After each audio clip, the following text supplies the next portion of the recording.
So what's up mga kalimit? It's a new video na naman ang share natin para sa fitness. So we are back again to share a new chest day video vlog. And this is my current physique right now since I was in a bulking pace. But still, our abs is showing up. And look at that. Look at the definition of my abs and also my body.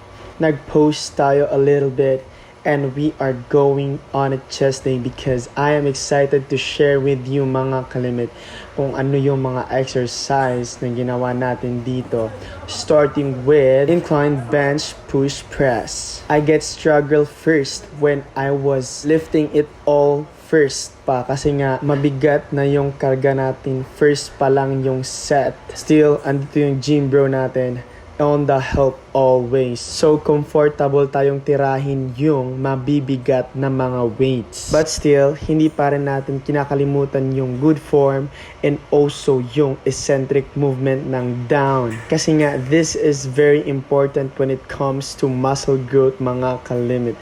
So make sure to maximize your form talaga always. Kahit hindi na naka-proper yung face nyo, naging main gain yung kinalabasan ng bulking pace natin kasi nga nasa tamang proseso tayo mga kalimit. This main gain mga kalimit focuses on 3 things: eating in a caloric surplus, maximizing protein intake, and also but not the least mga kalimit, i-timing nyo yung meals properly.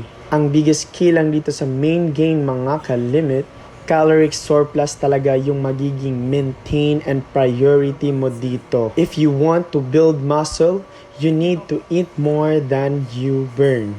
And syempre naman mga kalimit, dapat quality yung carbohydrates natin like rice, oats, sweet potatoes, and lean proteins like chicken breast, eggs, and fishes mga kalimit. And for healthy fats, this is very important also mga kalimit kasi nga this is your biggest energy.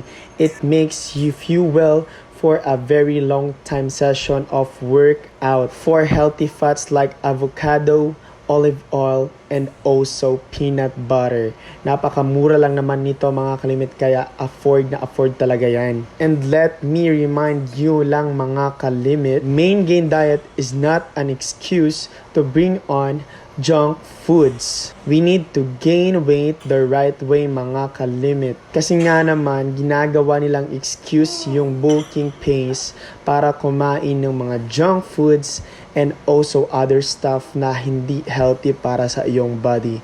So, I am not recommending it if you are in a bulking or main gain process kasi nga you will gain weight but not of it all will be muscle. Junk foods are usually high and empty calories, sugar, and unhealthy fats. If your diet is like this mga kalimit, you better stop it. Much of that surplus could turn into fat. So, hindi muscle yung mabibuild mo. Okay lang naman kumain ng junk foods paminsan-minsan, pero you have to lessen if you are craving for it. And if araw-araw mong kinakain yung mga junk foods, hindi na main gain yan.